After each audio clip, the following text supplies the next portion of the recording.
Sabes que siempre que quieras puedes entrar. Otra cosa es que te dejemos salir.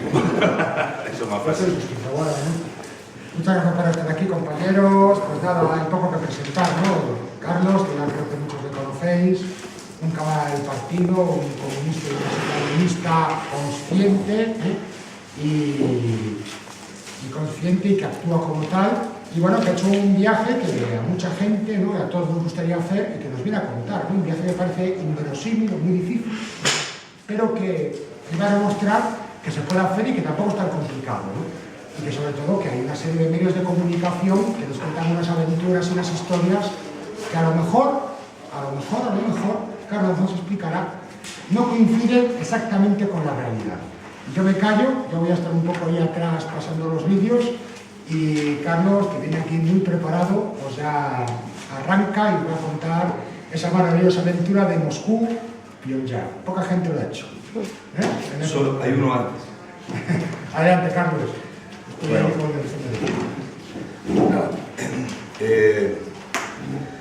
Bueno, muchas gracias, Santiago, y muchas gracias a todos ustedes que han venido aquí este viernes así tan particular a compartir un espacio. Yo pensaba que, bueno, que fuera el espacio un poquito más en círculo, que pudiéramos conversar. Yo quiero que sea un momento de conversación, donde mientras yo vaya hablando cualquiera pueda hacer así, preguntar, comentar, y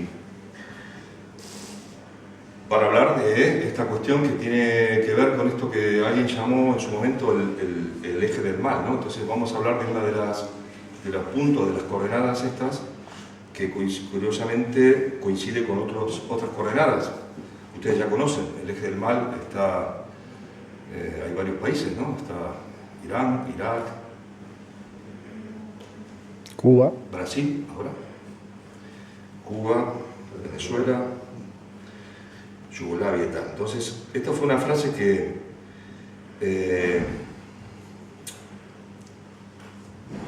es creo que la que nos convoca, ¿no? Estamos aquí, yo creo que por eso.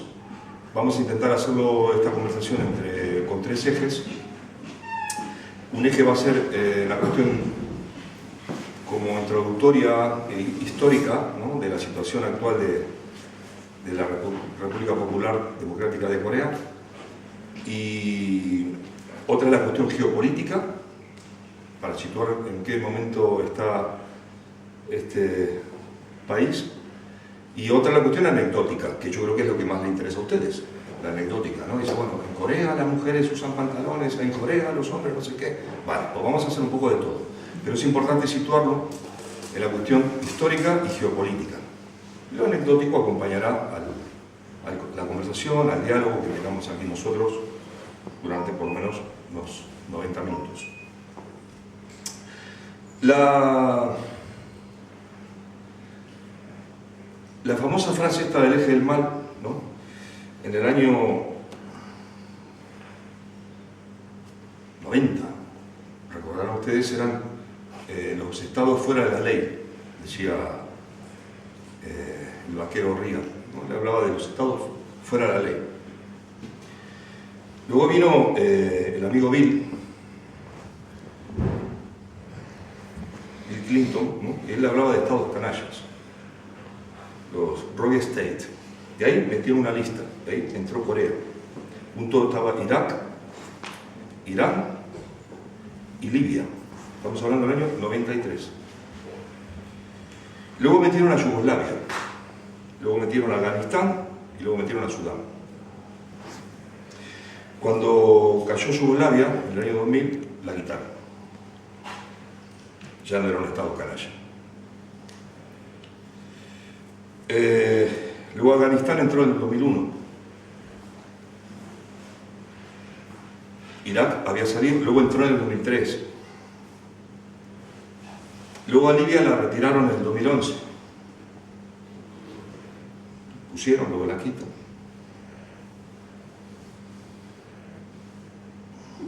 ¿Saben, no? La historia con Gaddafi. Luego Bill viajó con Madeleine Albright, recordarán a esta mujer. Viajó a Pyongyang, viajó a Corea, se entrevistó gobierno de Pyongyang, y ella quiso matizar, entonces le llamó estados preocupantes, ¿no? State of concern, eran preocupantes. Y ya vino Bush cuando ya otra vez volvió con lo del eje del mal. A mí me gusta la de Clinton, la verdad, la de estados canallas me parece mucho más simpática, ¿no? Yo prefiero que Corea y Cuba y Venezuela sean estados canallas. En el sentido como en España lo conocen, ¿no? En el sentido canalla, ¿no? En el sentido de criminal, sino canalla de esta cosa así media chulesca, ¿no? El canalla. Así quedó la cosa, ¿no? Y así sigue, ¿no? Ahora está Siria, está. Entonces, el tema de lo que decía mi compañero Santiago, al cual le agradezco enormemente que me haya permitido la ocasión de hablar aquí con ustedes, y al espacio, que agradezco tremendamente poder estar aquí, espacio que me parece imprescindible dentro del campo de la militancia, yo no sé si decir de izquierda, porque ya no sabemos qué es la izquierda o la derecha, pero un campo que está bastante despoblado, que es de la militancia revolucionaria. El espacio creo que cumple aquí, y sobre todo aquí en Vallecas, un lugar imprescindible. La cuestión es que para poder pensar, por ejemplo, ¿no? Un viaje, ¿no? Desde Moscú, Mongolia, China, Corea y tal, es importante que cuando pensemos estas cuestiones tenemos que hacer como los fotógrafos profesionales, o sea, coger un zoom, ellos llaman el gran angular, es un zoom muy amplio que te permite ver a distancia las cosas y te permite amplificar todo, y no tienes que estar pendiente de lo que percibes, ¿no? Que la realidad que tú percibes, aparentemente, con tu objetivo normal, como el que llevamos nosotros con nuestros pequeños móviles, no es la realidad que está detrás de lo aparente. Venezuela, Cuba, Vietnam, Corea, todo lo que nos cuentan siempre está fechado, y sobre todo en Corea, si tú ves las prensas, los periódicos, no vamos a hacer nombres de periódicos para no hacer publicidad, siempre está fechado o en Londres, la noticia de Pyongyang está fechada en Londres, o en Washington, casi siempre en Seúl, pocas veces en Pyongyang. Cuando en Corea del Norte hay, bueno, miento, a partir de ahora voy a hablar de Corea, porque en la República Popular Democrática de Corea se habla de Corea. Corea del Norte es una expresión que utilizamos, como bien saben aquí los compañeros, en Occidente. Entonces, cuando diga Corea, me refiero a la República Popular Democrática de Corea. Entonces, estos corresponsales, porque en Pyongyang hay corresponsales extranjeros autorizados, por ejemplo, aquí en España podemos ver noticias de Russia Today, los canales chinos estatales es difícil, yo cuando estuve en China sí podía ver noticias directamente, hay corresponsales chinos, corresponsales rusos, hay corresponsales británicos incluso, pero obviamente cuando nosotros compramos los periódicos aquí en España, el corresponsal está en Seúl, entonces lo que hace es copiar una noticia que alguien le dijo.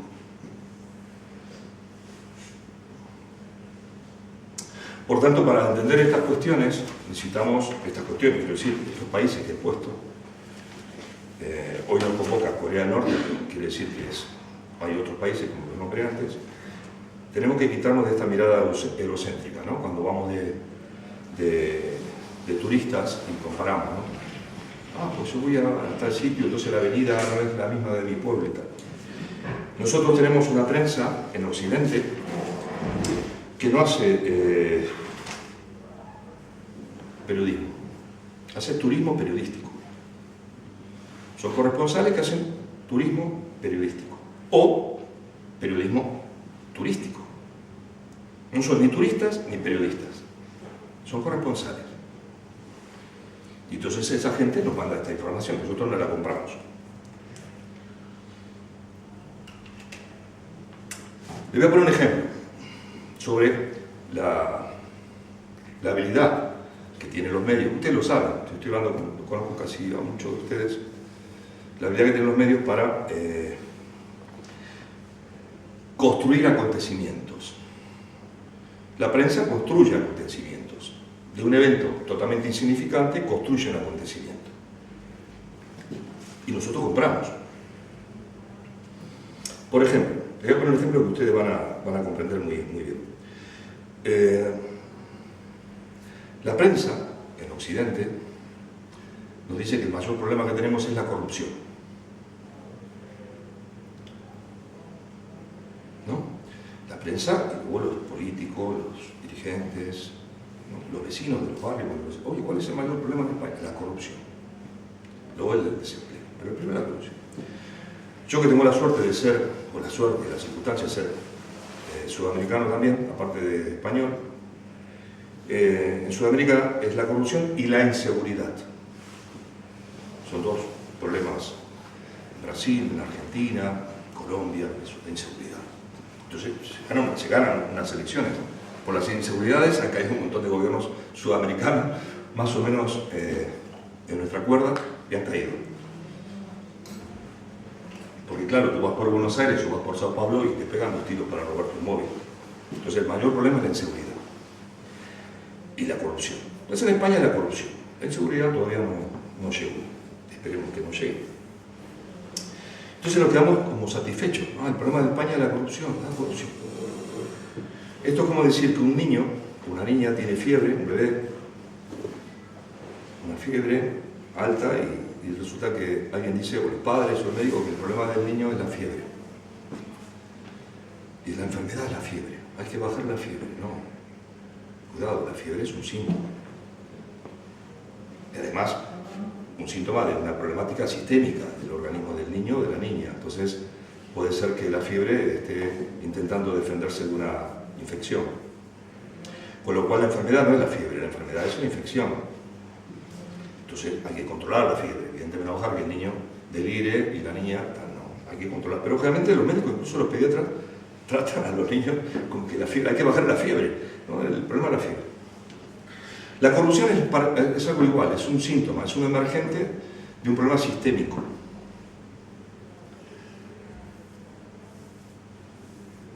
Si, por ejemplo, ya que estamos aquí en este lugar, Marx o Engels, que leían bastante y eran historiadores, Marx además era periodista, se ganó la vida durante muchos años como periodista, corresponsal de un periódico de Nueva York.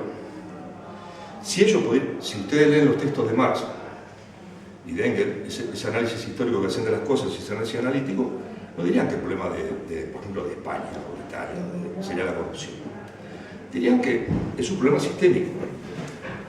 Evidentemente, tenemos la tendencia, los medios de comunicación siempre nos llevan a otro lugar, con lo cual nos despistan del problema central. Me lo voy a permitir porque también me considero español, mi madre era española, mi abuelo y mi familia materna eran todos españoles y yo soy español. Le voy a poner un ejemplo con respecto a la corrupción, y es mi opinión, ¿no? Por ejemplo, nuestro país es la suma de lo peor de dos épocas.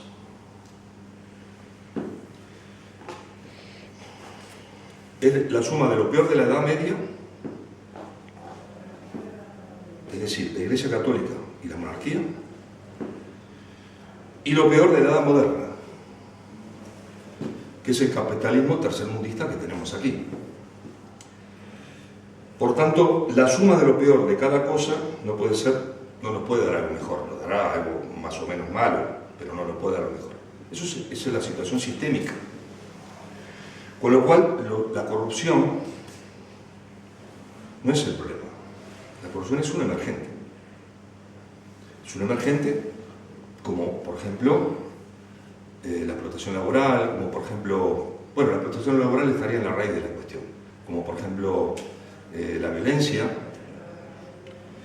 como por ejemplo los problemas que hay con la sanidad, ¿no? Que hoy había un debate en el Congreso muy interesante contra ese tema que nos lo quieren quitar, como por ejemplo el tema de las pensiones, como por ejemplo el tema de...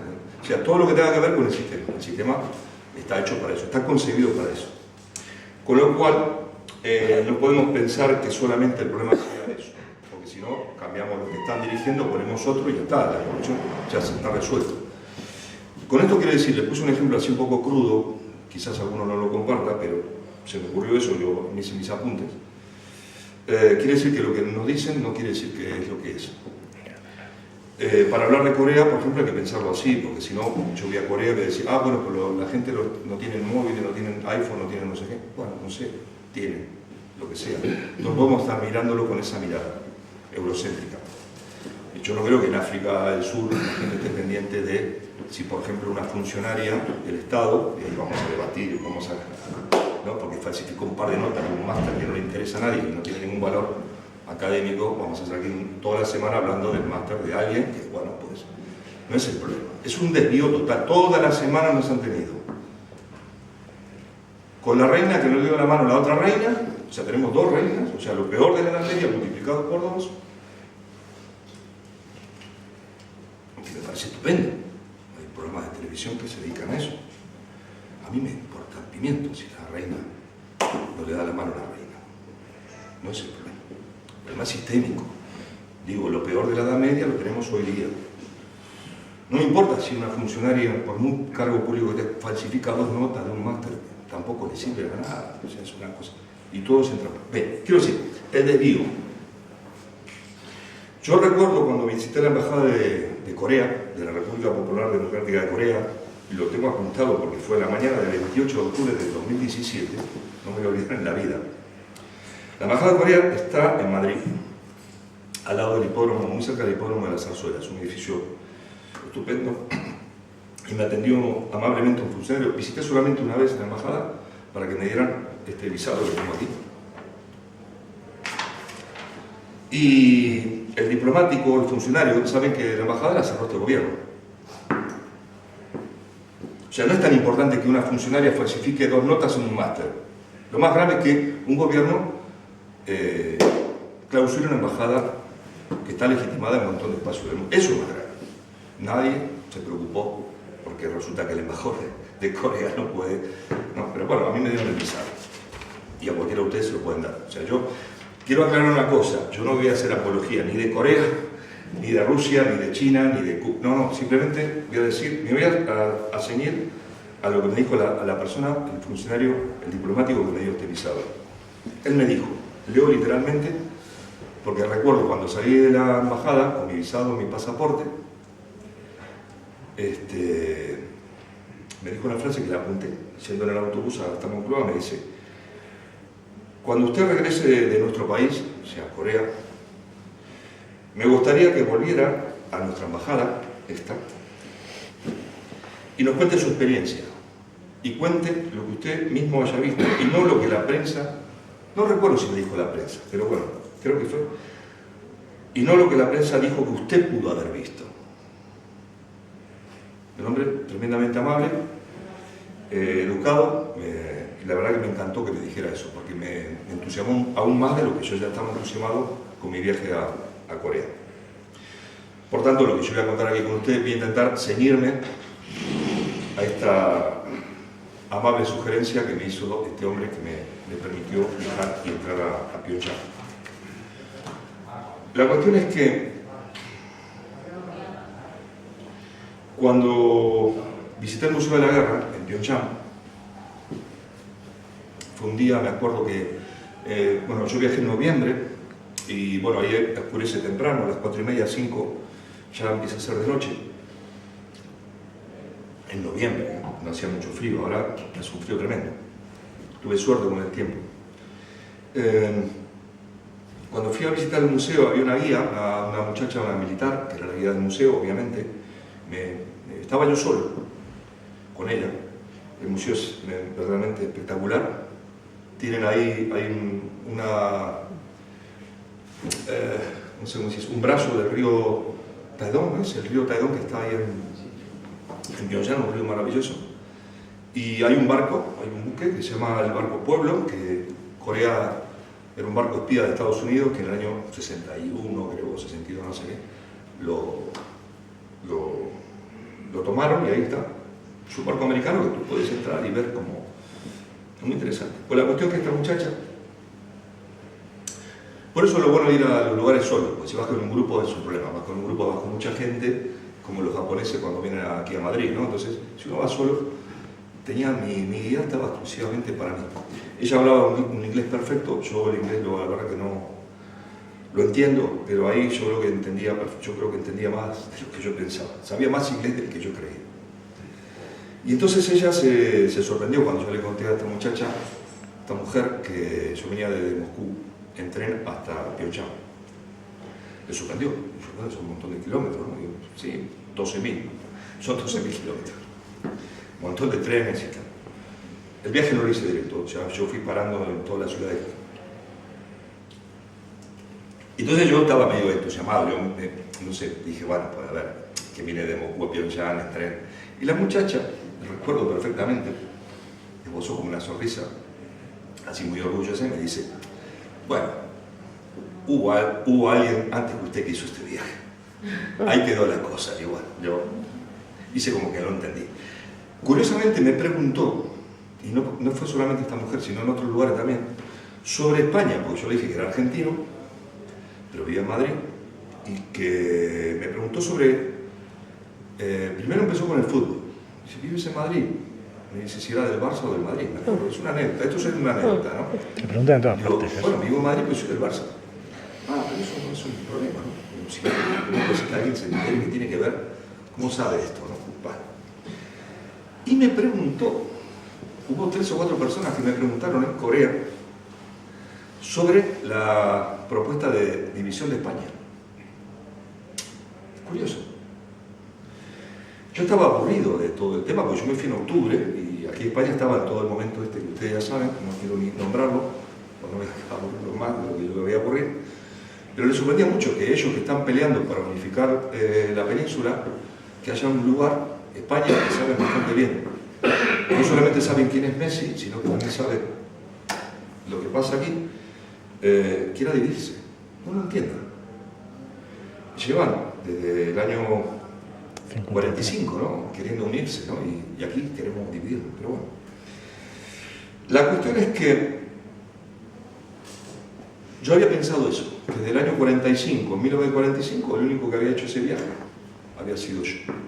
Ahí me quedo. La mujer no me explicó y yo empecé a investigar, evidentemente.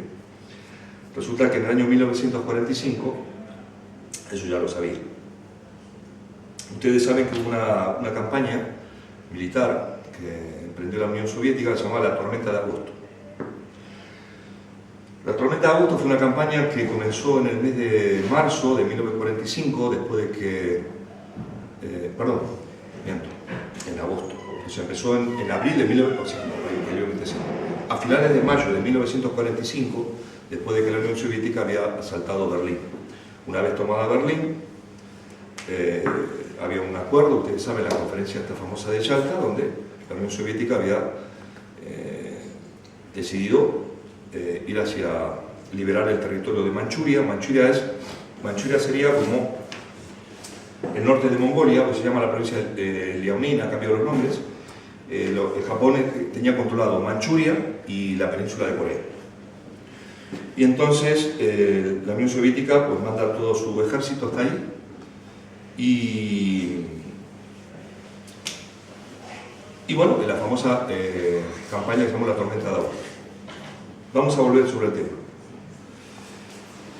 Todo esto, lo que dije al principio, cualquier cosa quieran preguntar, si estoy diciendo algo que no les parezca adecuado, quieren preguntar, me lo dicen, porque yo pensaba que iba a ser como una especie de círculo, ¿no? Más coloquio, no quiero hacer una exposición. La cuestión es que antes de que los japoneses se rindan, la Unión Soviética los empuja, ¿no? Los tira, los echa de Manchuria, Estados Unidos lanza la famosa bomba que ustedes ya saben, ¿no? En Japón, en Hiroshima y Nagasaki. En realidad las bombas las lanza, pues los japoneses ya estaban rendidos, las lanza un poco para intimidar a la Unión Soviética, ¿no? Que ya venía el ejército totalmente agotado después de la batalla, que ustedes ya saben, ¿no?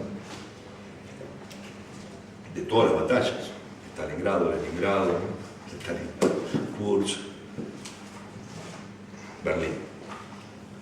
Y ahí empieza la llamada Guerra Fría. Y ahí, cuando se libera esa parte de la península de Corea,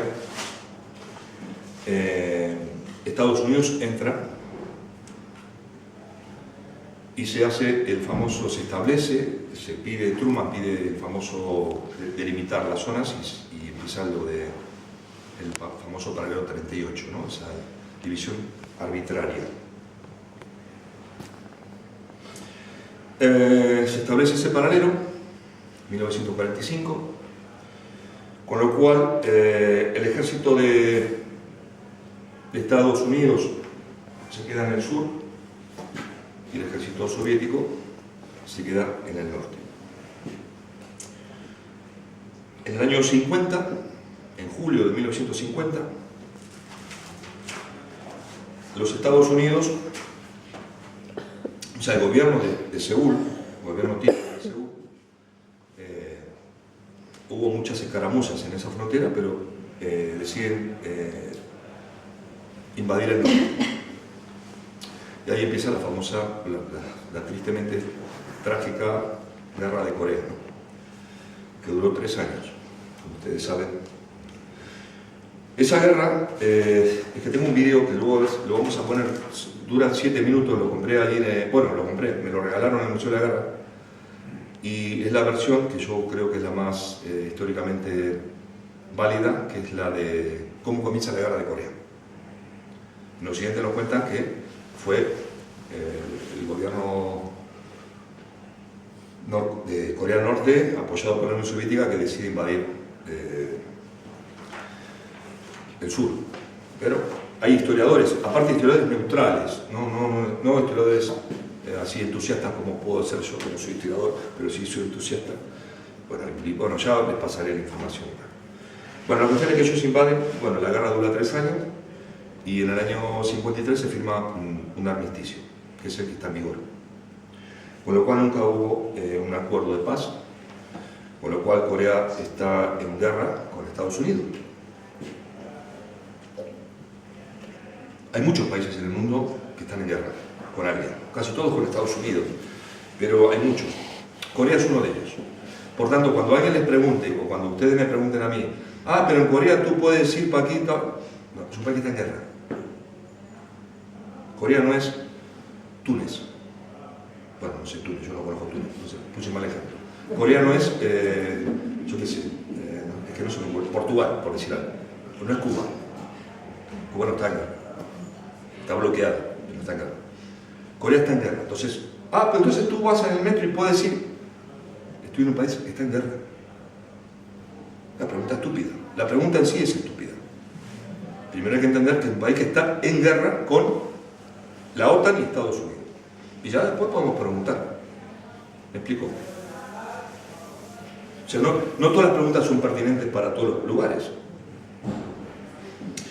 Es como si yo voy mañana a, yo que sé, a Marrakech y digo, hostia, pues en Marrakech no hay paella.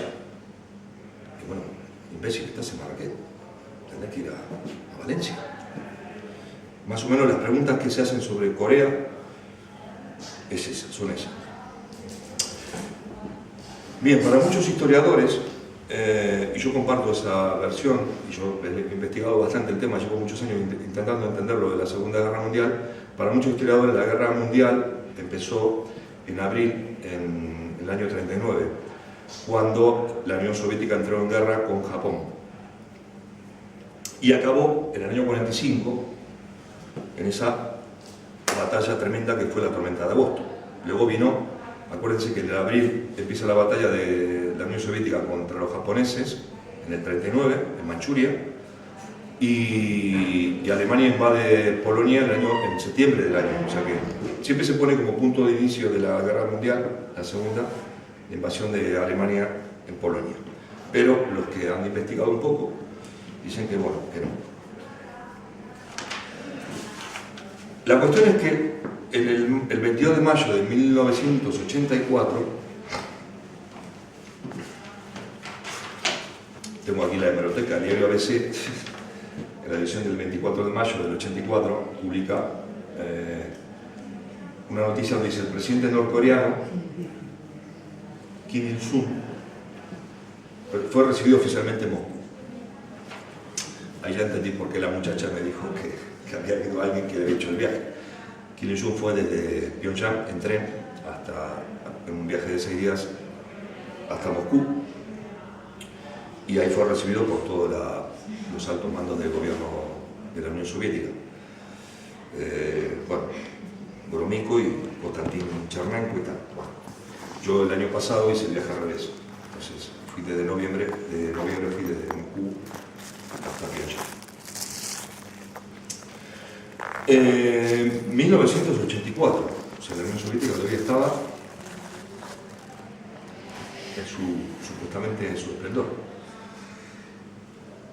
Sabemos lo que pasó después y uno se pregunta, bueno, ¿y qué ha pasado después de todo eso? ¿No? Porque yo crucé toda Rusia entera, toda la Unión Soviética, Rusia, perdón, Mongolia, China, Manchuria y Corea, ¿no? Y dice, bueno, ¿qué ha pasado, ¿no? Después del año 90, 91, en Europa, ¿no? ¿Qué pasó con la caída de la Unión Soviética? Pues lo que pasó, por lo pronto, pensando, ¿no?, en nuestro ombligo europeo, quedó una Europa adormecida. Es mi opinión, quizás pensemos que estamos de otra manera. Es una Europa adormecida, dividida en cuatro, partida en cuatro pedazos. Por un lado tenemos el norte, ¿no?, Berlín, Alemania. Tenemos el sur, donde estamos nosotros. Y tenemos ahora Inglaterra, Gran Bretaña, ¿no?, que es la tercera parte, y luego la cuarta, que sería la Europa del Este, que es como un poco el tercer mundo europeo. Por tanto, la caída de la Unión Soviética, que se festejó con tanta alegría y hizo temblar el mundo, ¿no? O sea, el mundo tembló bastante y tuvo consecuencias tremendas para muchos pueblos, ¿no? Alguien dijo antes Cuba, Vietnam, Mongolia, que pasó muy mal Mongolia, la Rusia tremendo y todos los países amigos cercanos a la Unión Soviética igual. Y por supuesto, Corea del Norte. Y a día de hoy, creo que no podemos dudar que las consecuencias de aquello fue desastroso para todos los trabajadores, para todos los que estamos aquí trabajando, de una Europa que se va partiendo, ¿no? Se va partiendo, se desgaja tremendamente, ¿no? Por eso puse el ejemplo de la corrupción, ¿no? Como si la corrupción fuera el gran problema. Obviamente que es un problema, pero es como la fiebre del niño. Acuérdense de la fiebre del niño, por lo menos es mi forma de entenderlo. Entonces estamos bajo gobiernos neoliberales, pseudo socialdemócratas y tal, que lo que hacen es remendar, es como parchear, ¿no? Parchear a ver que no se rompa todo. Ah, se fue a Inglaterra, bueno, que no se vaya esto, que no se vaya aquello. Un proyecto muerto, Europa es un proyecto muerto sostenido por una moneda muerta. Y aparte, la peor consecuencia social, por eso no solamente fue una crisis económica, ¿no?, y moral, sino fue una crisis, yo creo que, yo no soy religioso, pero una crisis espiritual. O sea, como que ha producido una crisis espiritual en lo que era la izquierda o la gente que pensaba un poco que el mundo podía ser de otra manera, ¿no? Lo que pensamos en un proyecto socialista. Corea piensa en un proyecto socialista.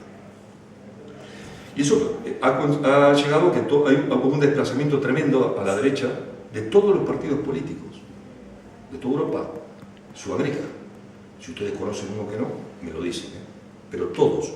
Los partidos que eran de derecha son de ultraderecha, los que eran de centro son de derecha, los que eran de izquierda son de centro, y los que eran de no sé qué, bueno, es así. Habrá excepciones, pero yo conozco pocas. Es el desplazamiento a la derecha de todos los partidos, de sus dirigentes, de la militancia. Y aquí viene la cuestión que me parece muy interesante, porque cuando se derrumba la Unión Soviética, que siempre se atribuye que, bueno, que si estaba el Papa Botila, que si estaba Reagan, complot, no, se derrumbe, es una implosión interna. La Unión Soviética implosiona adentro, ya sola. Pero había un plan, mi opinión. Bueno, no la mía, en realidad. Lo dice Josep Fontana, que no, precisamente no, y lo dice Amir Samin también, que viene ahora dentro de poco a Madrid. Se pretendía latinoamericanizar la Unión Soviética. O sea, la idea era que la Unión Soviética fuera lo que es hoy día Latinoamérica. Ucrania, no sé qué, Bielorrusia, Uzbekistán, todo esto. O sea, hacer lo que es hoy día Latinoamérica, más allá de ese pequeño periodo que hemos vivido en Latinoamérica, Sudamérica, perdón, no me gusta la palabra Latinoamérica, Sudamérica, donde estaba Chávez, estaba Mujica, había gente, Lula, ¿no? Que va preso esta noche, creo. Pero Latinoamérica, Sudamérica es un exportador de materia prima, ¿no? Salvo Brasil, ¿no? Por eso se quieren detener a este hombre. Entonces era latinoamericanizar o sudamericanizar la Unión Soviética. Y luego había otro tema interesante, esto lo saqué yo de informaciones porque lo dice Samir Amin, pero buscando en documentos, Mongolia, lo que es la vasta Mongolia, que es 5 veces España, tiene 5 millones de habitantes o 8 por ahí, y le iban a convertir en un campo de refugiados.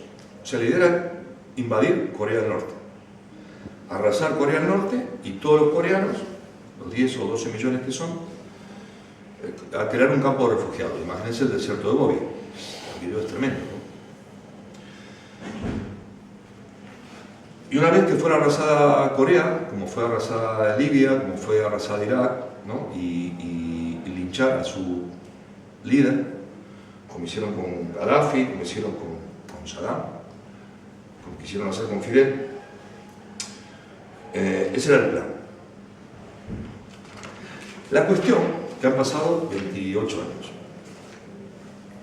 y el plan parece que no ha resultado como se esperaba. Rusia, y ahí vamos a discutir, claro, podemos discutir mucho,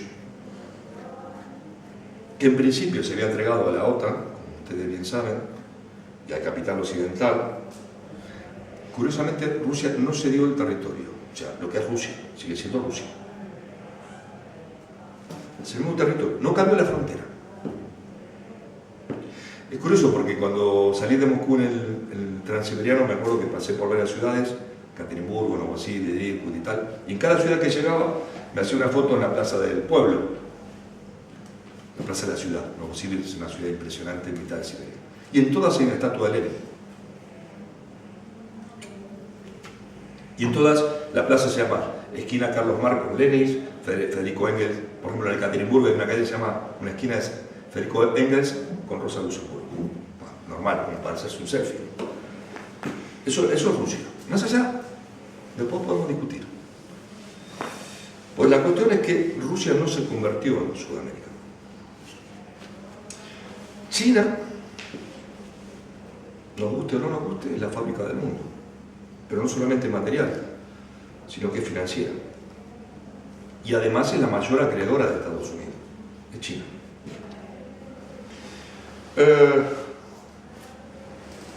Se me ocurre decirles, por ejemplo, que Corea del Norte en este momento, yo estuve en Cuba en el año 86, creo, 87. Luego volví en el 93, luego fui varias veces más, pero Corea,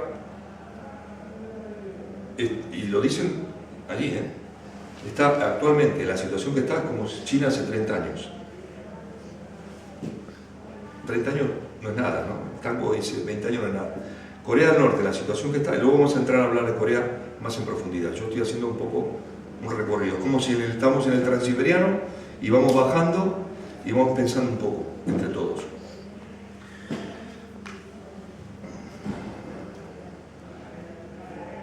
El nivel de vida de Corea del Norte antes de la caída de la Unión Soviética en esa época era igual o mayor que el de Corea del Sur, eso está documentadísimo, igual o mejor que el de Cuba. Un detalle. Mongolia no vamos a entrar, es un tema interesante. Mongolia es para estar 3 días hablando. La cuestión que Corea, que fue liberada del fascismo japonés en el año 39, como dijimos antes, luego en el 45, y luego apoyada por la China de Mao en el año 53, ¿no? En la guerra de Corea termina en ese... La Corea esa que se conoce como el estado de eremita, ¿no? Es una cuestión, es un término antiguo, ¿no? Es anterior. Es un estado de eremita que está, imagínense, está entre China, que está aquí, y Rusia, ¿no? Y aquí está Corea. Está en el medio, está como ahí, pequeñita. Corea es como Andalucía de grande, son 200.000 kilómetros. Muy chiquitita. Y yo digo, joder, un país tan chiquitito. ¿Por qué genera tanto, no, tanto lío? Cuba, una cosa tan pequeña. Joder. Hay países grandes que ni sabemos que están. ¿No? Un país tan chiquitito. Por algo será. La cuestión, compañeros, amigos, amigas, que el poder militar que hay hoy día, la suma del poder militar que tiene China, sumado al de Rusia, hoy día es mayor que el que tenía la URSS en su máximo esplendor. Yo no entiendo mucho de esto, pero seguro que hay alguien que entiende de armamento, y es probable que sea mayor que el poder militar que tiene Estados Unidos. La suma de China y Rusia. Y vamos a hablar de Corea. La cuestión es que Rusia, a su manera, a su modo, ha puesto límites a la expansión militar de la OTAN. No solamente en el mar Báltico, sino, como ustedes bien saben, en el mar Negro. En Ucrania, saben que Ucrania es digamos que es como, Ucrania es como la Chile del año 73, ¿no? Es el experimento de cómo metemos el fascismo aquí por Eurasia, ¿no? ¿Por dónde? Por Ucrania. Es así. Pues la cuestión que Rusia se mantiene ahí. China, por su parte, maneja un poco, controla lo que los japoneses llaman el mar de Japón. En Corea se llama mar del este o mar del oeste. Yo no hablo de mar del este, mar del oeste. En el año 2014 se firmó una alianza euroasiática, allá se firmó otro pacto entre Rusia y China, donde también participa Irán, y donde también está Corea del Norte. Saben que viajó el presidente de Corea a Pekín. La cuestión es que la prensa, los medios de comunicación que nos llegan en internet,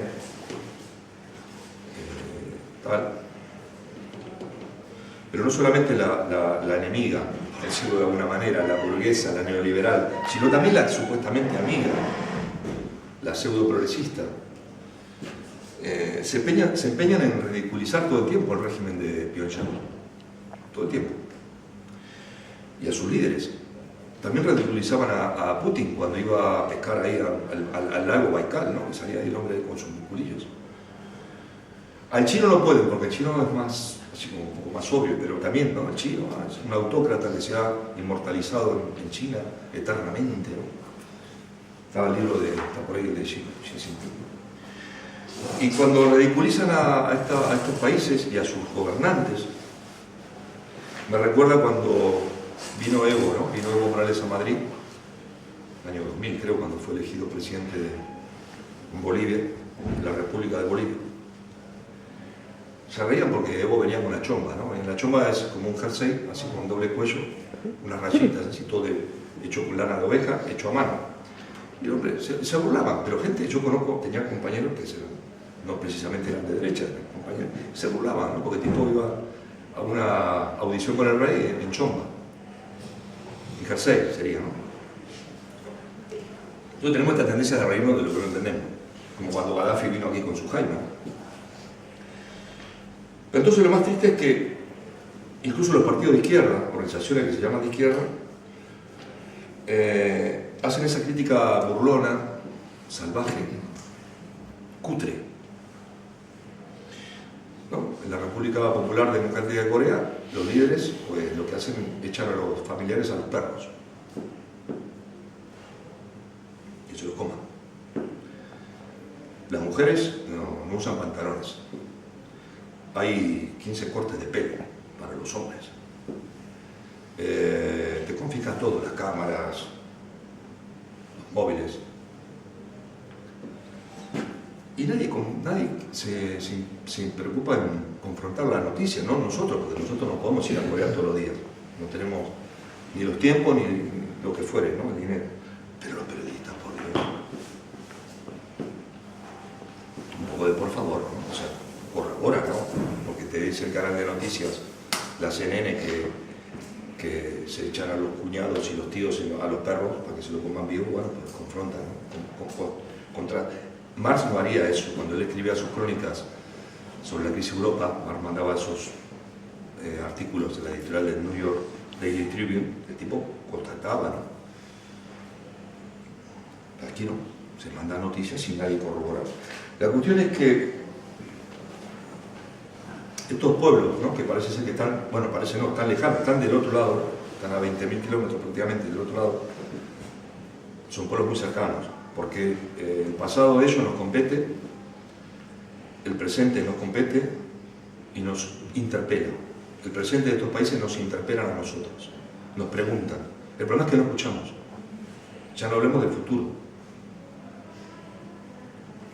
Y quién sabe si en un futuro no muy lejano nos toque a nosotros vivir un periodo especial también, como vivió Venezuela, ¿no?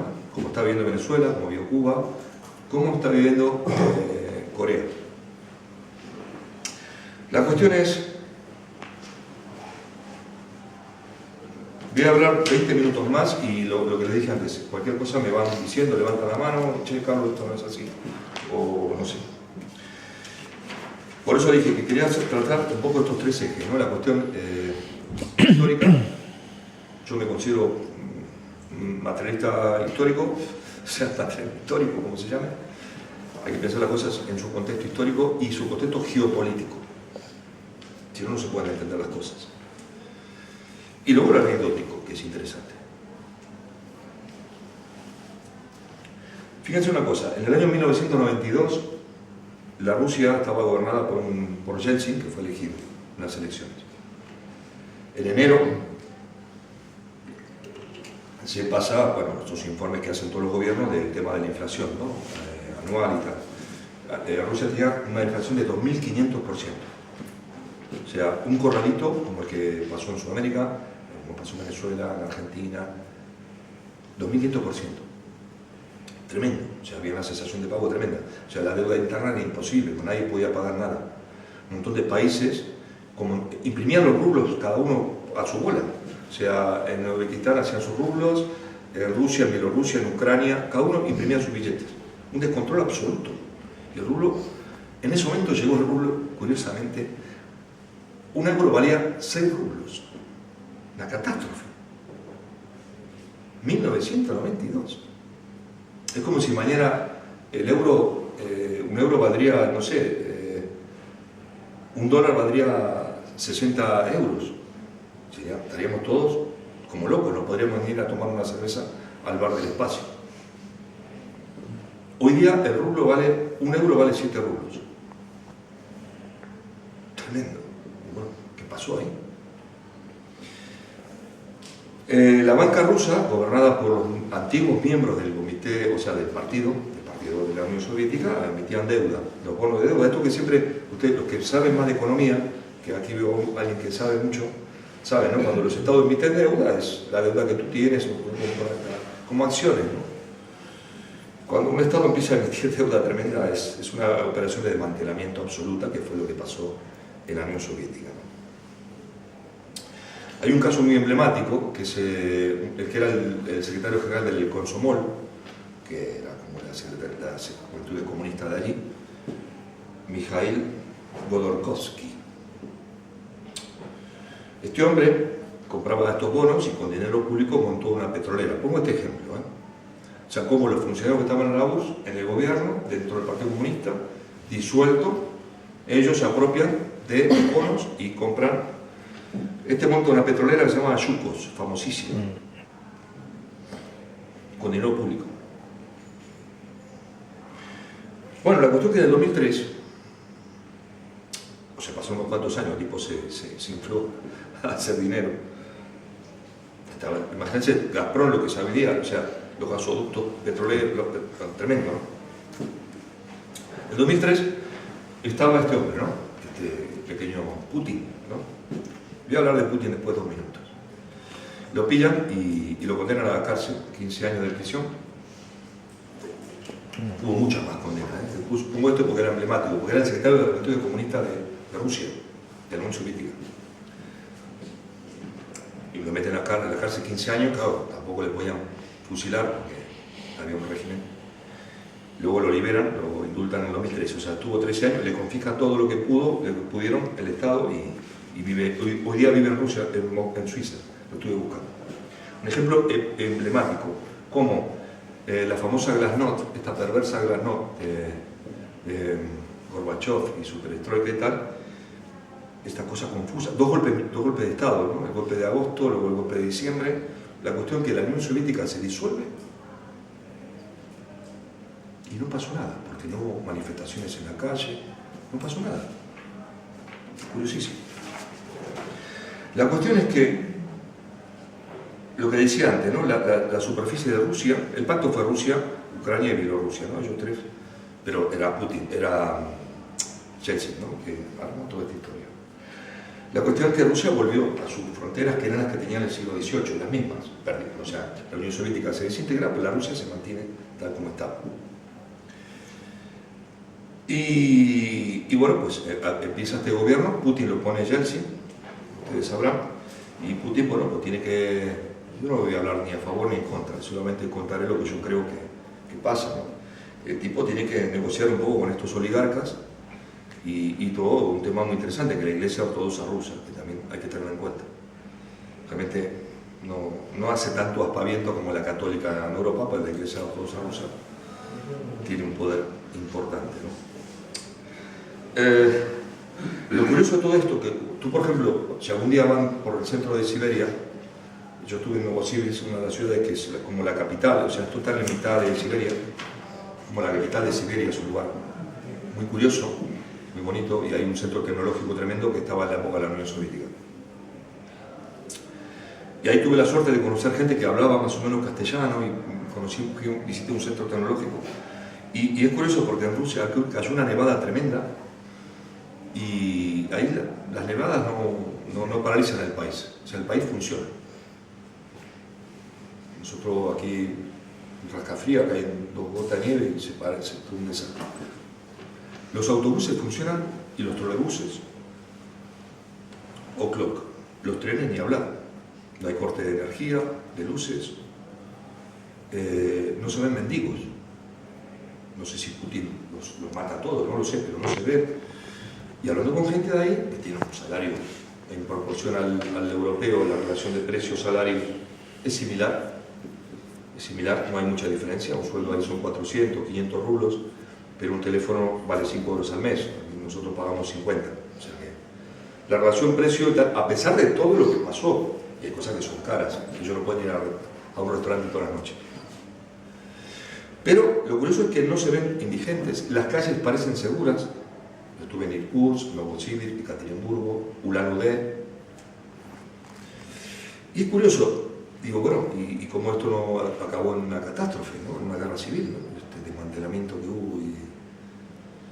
Hay un autor que les recomiendo que puedan buscarlo, luego quien quiera me dan un correo y yo les paso las referencias de autores que ustedes crean que pueda interesarles, que se llama Rafael Poch, que es un autor catalán que es corresponsal del diario La Vanguardia.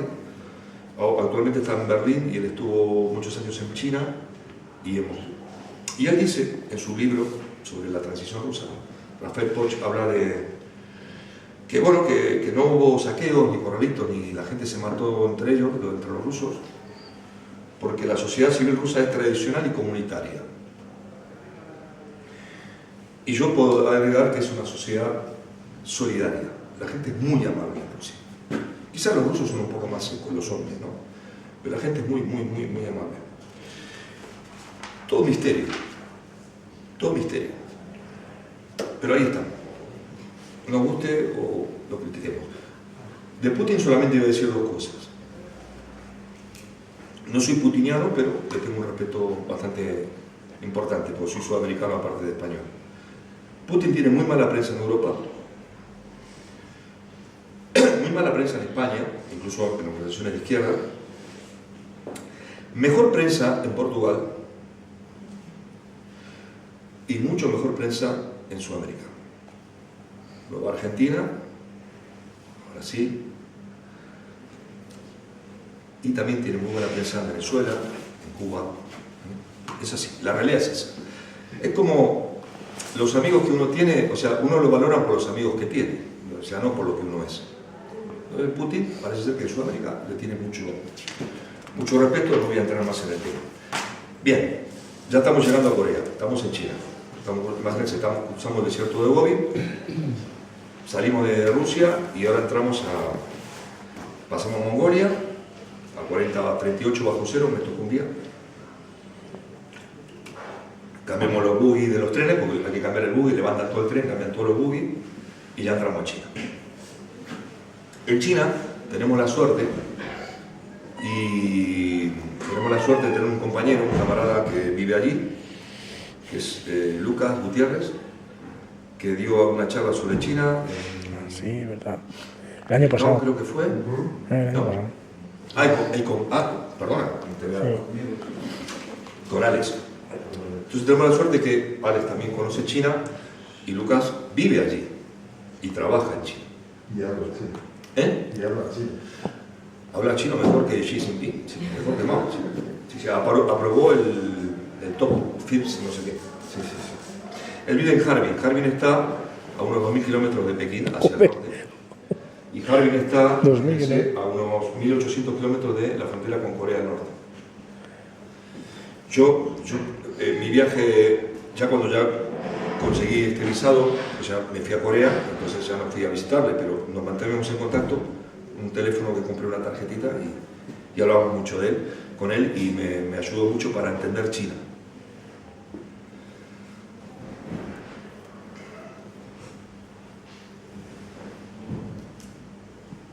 Si uno, por ejemplo, llega a Pekín o a Beijing, se sorprende, porque yo pensé que aquello era como una especie de gran rastro, ¿no? Todo el mundo... No, yo les aconsejo, si algún día pueden visitar China, no es caro, hay temporadas baratas, en noviembre, por ejemplo, es una buena época, no son caros los billetes. Sí. Oye, perdona, ¿por qué no entramos ya al Pyongyang? Que son las 9 y 8 minutos. Nos queda 10 minutos, bueno, si querés pasamos a Pyeongchang, mira, vale, vamos a Pyeongchang, dejamos China. Entramos a Pyeongchang. Tengo mis notas aquí, yo soy un poco desordenado, entonces por eso me apunto todo. La cuestión es que, vale, ya pasamos China, China es maravilloso, ¿no? Estupendo, pato laqueado. Yo venía por Pyongyang. Vale. Bueno, pues eso, lo quería situar un poco la cuestión histórica. No, pero hay que entender Corea, para entender Corea hay que entender también China y hay que entender Rusia y tal, pero vamos a Corea directamente. Dijimos que Corea hubo una guerra en 1905 entre Japón y Rusia y en 1910 Japón se anexiona a Corea. Con lo cual la península de Corea quedó bajo el mando de los japoneses, desde el año 1910 hasta 1945. La operación Tormenta de Agosto.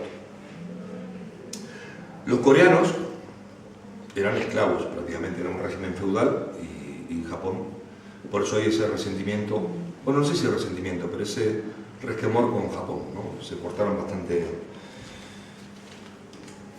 bastante mal. Entonces, tuvieron desde el año 1910 los japoneses hasta 1945. En 1939, perdona, pero lo tengo que contar, porque si no lo cuento no se entiende lo que quiero contar.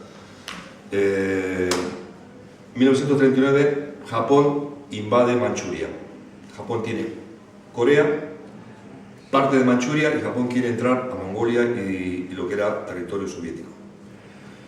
Entonces hay una campaña militar que la Unión Soviética, liderada por el mariscal Zhukov, Georgy Zhukov, es una batalla tremenda, la batalla de Kangin-gol, y los japoneses tienen que replegarse.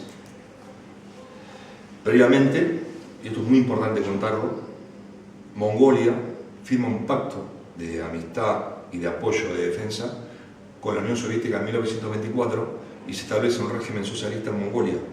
La Unión Soviética nunca invadió Mongolia, como muchas veces se cuenta. Se firma un acuerdo de ayuda mutua, por decirlo en términos actuales.